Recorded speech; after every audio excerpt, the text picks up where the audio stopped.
Thousands of children and families in Marion County struggle with issues like poverty, substance abuse, or mental and emotional illness. Many local services exist to help families in crisis, but families often don't know about these services or can't get to them. Unmet needs can result in child abuse, neglect, or juvenile delinquency. The Early Intervention Planning Council, through the Marion County Commission on Youth's Early Intervention and Prevention Initiative, has created a plan to give families earlier access to services in the hopes of reducing the number of children who get abused or neglected or turn to delinquent acts. We hope you enjoy our monthly program, Our Kids, Our Families, Our Communities, and learn more about the local services here to help you. Hello, my name is Shana Martin, Director of the EIP Initiative at McCoy. Thank you for tuning in to another episode of Our Kids, Our Families, Our Communities. And today's topic is about hunger and learning a little bit more about the impact of hunger on our community, on our families, and on our kids, and the organizations here in Indianapolis locally that are working, and even on a statewide level, because I know a lot of you do that as well. So thank you so much to our guests for being here. Dave from Bread for the World, Betsy from Second Helpings, and Emily from Feeding Indiana's Hungry. So I'm going to give you guys an opportunity just to introduce yourself and talk a little bit about what you do, and then we'll kind of jump more into statistics and impact and that kind of stuff. So Dave, I'll start with you. I'm Dave Miner. I'm very involved with a group called Bread for the World. It's an advocacy organization. People wonder a little bit sometimes about advocacy, what's that got to do with hunger, but in fact it's got a lot to do with hunger. Okay, so we'll talk more about that. Thank you. Second Helpings is an organization in central Indiana, mostly focusing on Marion County and the donut counties around us, the contiguous counties. And we come at hunger from a little different angle. We used rescued food, food that might otherwise go to waste, overstocked food, canceled orders from, say, U.S. Foods, Cisco, damaged packaging, things that are still safe to eat. We bring them into our facility. It's prepared into meals by hundreds of wonderful volunteers, meals that are like casserole meals, and delivered to other social service agencies. So the meals go to after-school care, Boys and Girls Clubs. There are some Indy Parks after-school programs that get meals from us, and also shelters and like Julian Center. So all the meals are the food that might otherwise go to waste. It's still perfectly good. Is created into meals and delivered to the community. Okay, great. Thank you so much. Feeding Indiana's Hungry is the partner state association of Feeding America, the nation's largest domestic hunger relief organization. And we largely do public education and advocacy, working with state and federal elected officials, some in the local areas, but to bring about more awareness of the fact that there is hunger in each and every community, and what programs are available and how we can make those programs work better to help clients who are at risk of hunger. We also run a couple of direct service programs to our member food banks. We have a pork purchase program, and then we promote some of the other larger national initiatives that our Feeding America affiliates do with Feeding America and national partners. Okay, so two quick questions to help with some definitions that may come up. So the difference between a food bank and a food pantry, and what is food insecurity? Because that seems to be kind of a new term, and I don't know if I really know exactly what that means, and so those watching may not know either. So, You want to start, Emily? Sure. So a food bank is a wholesale operation. Okay. Think of your Walmart distribution center. And a food pantry is going to be a local organization, a local nonprofit or a church pantry that's serving directly to the public. Our food bank members, some of them do have some direct services, but roughly about 75% of the millions and millions of pounds of food that come through the food banks go out to the pantries and other direct service programs. okay. And food insecurity is actually a long established metric that about 20 years, in fact, that the Department of Agriculture determined to figure out how many people are not sure where their next meal is coming from. That's the non-technical definition. Okay. There's a whole rigorous thing that they use to measure it. But it tells you how many people are impacted by a shortage of food. Okay, so people who just kind of don't know exactly where they're getting their That's right. next meal from day to day, week to week. That's okay. right. Anything else anybody else wants to add to that? No, that's a very succinct summary. They did it the best. Okay. So what does hunger look like in our community? Who is it affecting? Who is it impacting? What are the numbers? What are we dealing with here?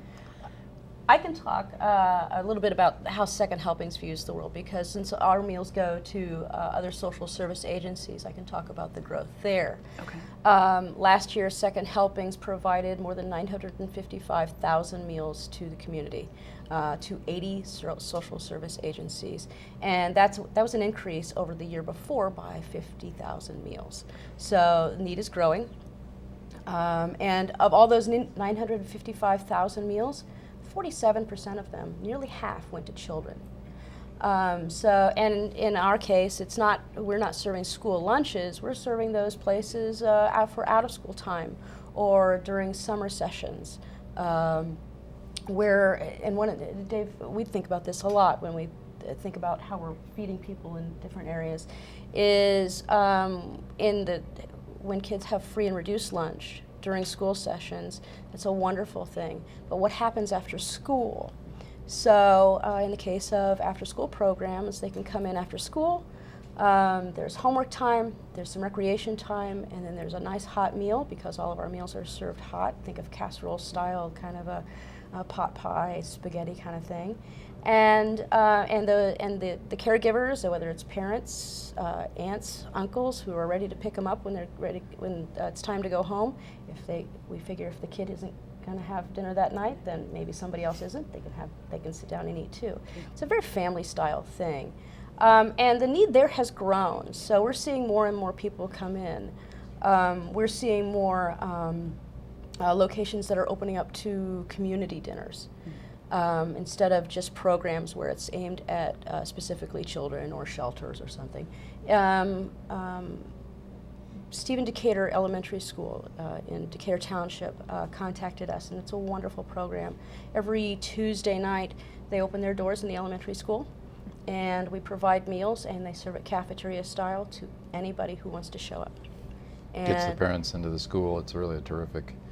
It is, and it's anybody. And the first night the first night that the meal happened, it was more than 200 people. Wow. And it's grown because what happens is it's word of mouth, which is, I went, it was good, I'll take your kids too. So that's the kind of growth that we're seeing. Is we know that there are kids that may be going without, but if the kids are going without, so is everybody else at home. I think that one of the lessons I feel like I've learned is don't fall for stereotypes. We all tend to sort of carry around this one particular image.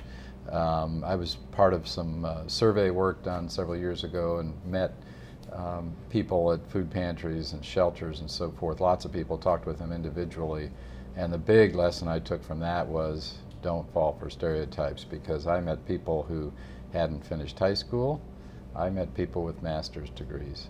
I met people from all racial and ethnic backgrounds, men and women, young and old. I mean, it just, unfortunately, today in our current society, it's everybody. Okay. The numbers, we did a survey last summer in Marion County. 21% of Marion County residents were using food assistance. Okay. So, and that didn't count a few people who should have been. Instead, we're making poor nutritional choices so they didn't have to. So it's a quarter of our population. So it's everybody. Yeah. These are working families who are struggling. Absolutely. They're having to make really tough decisions of whether to pay the heat bill. And once all the bills are paid, what's left? And what's left in that budget every month is getting smaller and smaller. And everything they said, we have the data to bear out. We do a hunger study every 4 years through the Feeding America Network. There's one that came out in 2014, and everything that they said is borne by statistics. So in Indiana, the Food Bank Network, the Feeding America Network, is serving about 1 in 6 Hoosiers, Okay. more than 1 million people. And they come from every race, color, creed, ethnicity. Yeah. 33% of them are children, and another 13% are seniors. And if you look at the folks who are receiving SNAP benefits, it's pretty similar, really, across the state. And the data does show that they've been working, they are working, they're trying to be working. And so we see largely more and more folks with income and with jobs who are still coming to the charitable sector for assistance. And I've traveled some in Africa, and there you can see children who are obviously hungry, right? It doesn't work that way in the United States, right? I think, again, stereotypes. I think some people, I met a wonderful person very involved in our community, but her mental image was the Men Outside Wheeler Mission. And that's an important segment, but that's a Very teeny small tiny part of the segment. population. Mostly it's kids in school who are lethargic because they're not getting enough to eat, or they're the opposite end. They're aggravated, they're fighting to get, to the lunch line because they're really hungry. A friend of mine was working at a food pantry, and a friend of hers, parent of another child on her child's soccer team, she thought she was there to work. No, she was there to get food assistance because her husband had lost his job, and they were in straits. So there isn't sort of this image of, it's obvious. It's a lot of people walking around, and we really don't know it unless we talk to folks. And I think especially on the childhood level, we should all be eating, a good variety of foods for better nutritional standards. But on a childhood level, it's not about what it's a lot more about what they're eating, because they're expected to be in school and to learn. Nobody can learn when you're focused on I'm hungry. Those hunger pangs can take over anything. And it's also about what they're eating, because at the same time they're trying to learn, their bodies are growing. And that's a double impact. So it's a lot about what they're eating to make sure that they're getting enough balance. Because in a lot of cases, families that are living, working poor, underemployed families live in areas where there aren't grocery stores. And so they're going to the VPs and the Big Ks, and they're eating hot Fritos and juice and that kind of stuff. They've got a couple of strikes against them, right? Yes. One is their budget's very limited to begin with, and some of the healthy options that we all love may be a little more expensive. And then you throw on top of that they might not have an economic access point, and you throw on top of that the places they do go may not have healthy food at all. And so, it really makes it difficult to, And the impact on children, like you were saying, the impact on children is enormous. Obesity and just inability to focus. And I know when I'm hungry, I'm not such a good mommy. It's usually when I'm short with my kids and yelling and a little bit like the patience it's because I need to eat something because I'm hungry, or you really need that candy bar that we see the advertising. Right. Well, and the American Academy of Pediatrics has recently recognized that that's an issue that they need to be more out in front of. They recognize that children don't learn as well, they don't grow as well, they have more discipline problems, and it really just impacts every part of their life. And so they, within the last couple of weeks, issued a statement saying, we intend to be more involved in advocating for these programs that help feed kids, and to have that conversation to help identify their patients who might be food insecure or might be having difficulty getting enough food to their families. So that's a huge recognition by the medical community, who already knew, but to say that they will now be engaging more into it shows that that impact on children is extremely serious. And we've seen it, at the meal sites where we've talked to the folks who prepare the meals and serve them each night to kids. Is what do they really like? What do they really want? When provided fresh salads, they want seconds. When it's available, they will eat it. Once they know what that piece of fruit is, they'll eat it. Right, and it's happened before where we've been able to, we get lots of donations of whole fruits.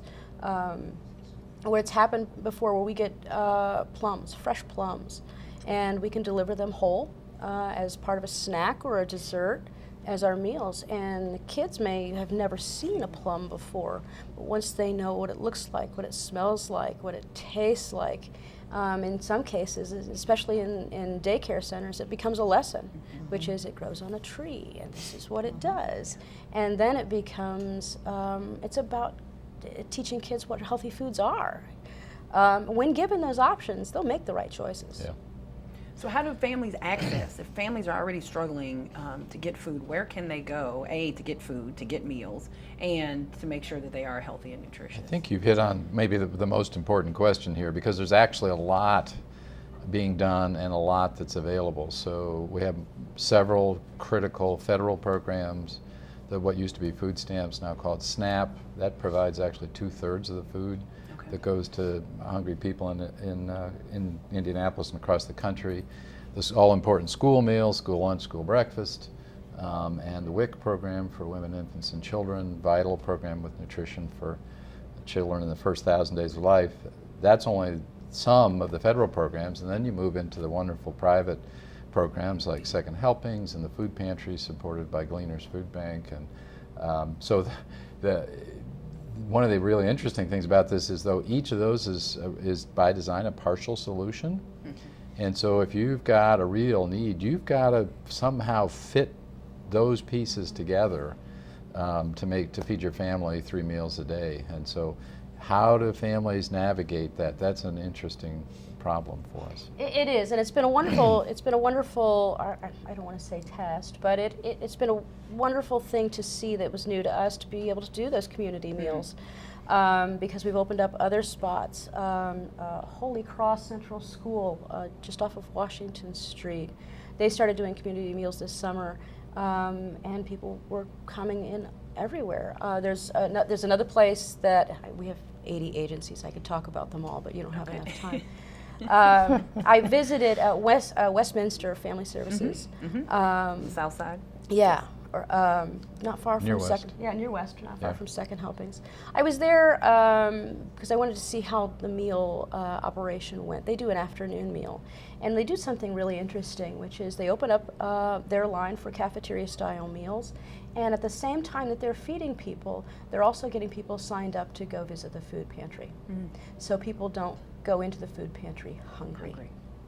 So they Which can helps you make better Right. choices too with food. Just Of like course. you're not supposed to go grocery shopping Of on an course. empty Right. stomach. And Right. and nobody, you go to the grocery store empty, on an empty stomach, and your bill goes crazy. Yeah. I've You done tend it. to get more junk. Right. Your choices are worse, Yeah. right? Right. So people can come in, they meet, and you can tell it's a neighborhood dinner because it's people who come from the neighborhood. Some of them walk, some of them drive, but when they do drive, they've got they've got plenty of people in the car. The car is full.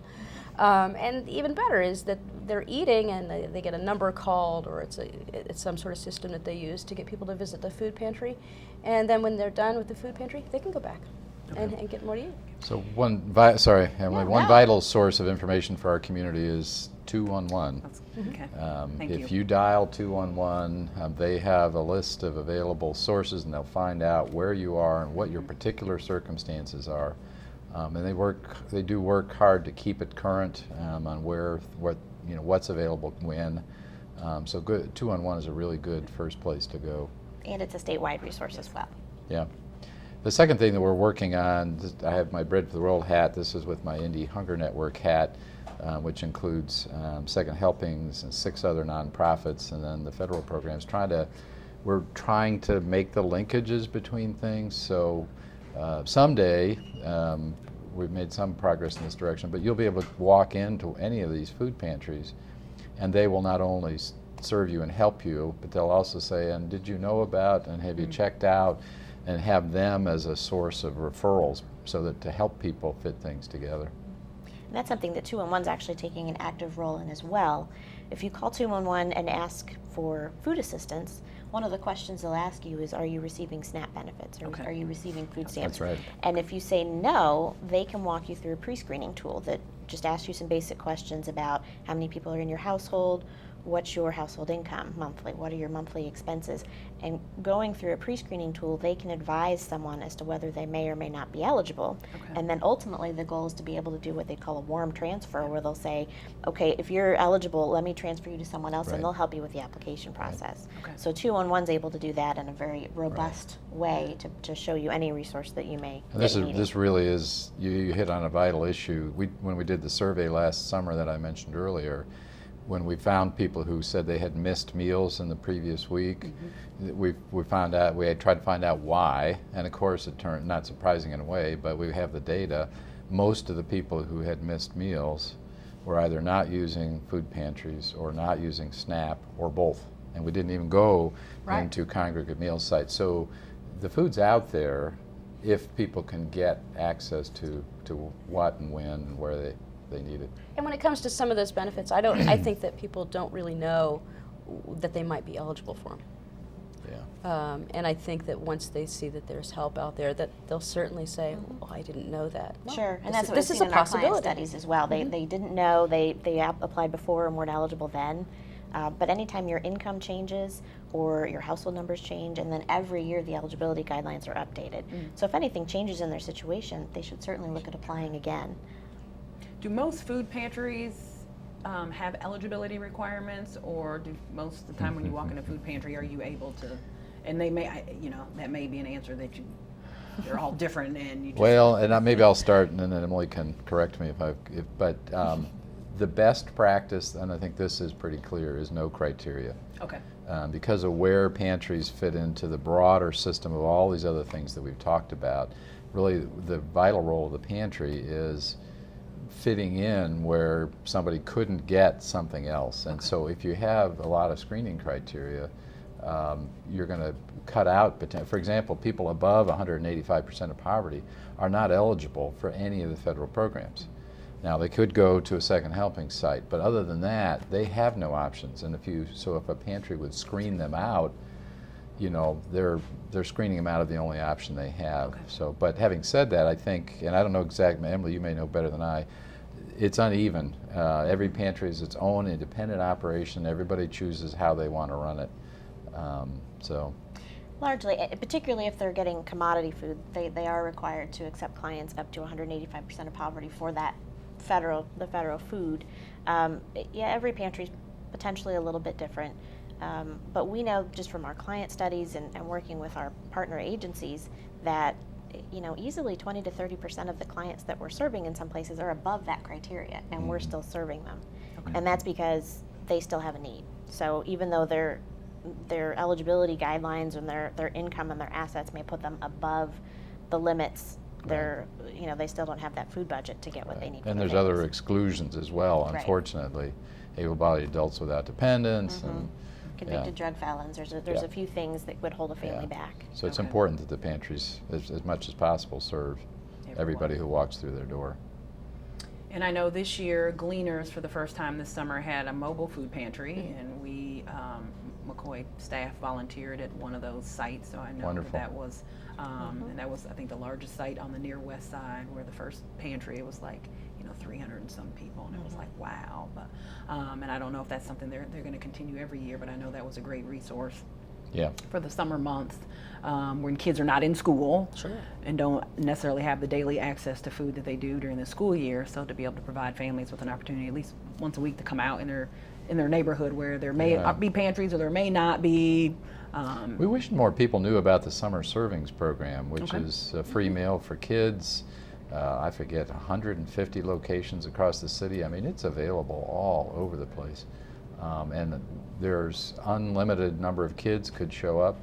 We get decent participation, but we wish more families would come out to these summer serving sites during the summer. So why don't you talk a little bit more about that? Kind of, I know you said the 150 sites, but what is it? Breakfast, lunch, dinner, or just lunch? Some have breakfast, some have dinner. It's mostly lunch. Okay. And it's in schools, parks, churches, a variety of settings. Runs from a little after school is out until a little before school is back in. Okay. Indy Parks is one of the leading sponsors of summer servings.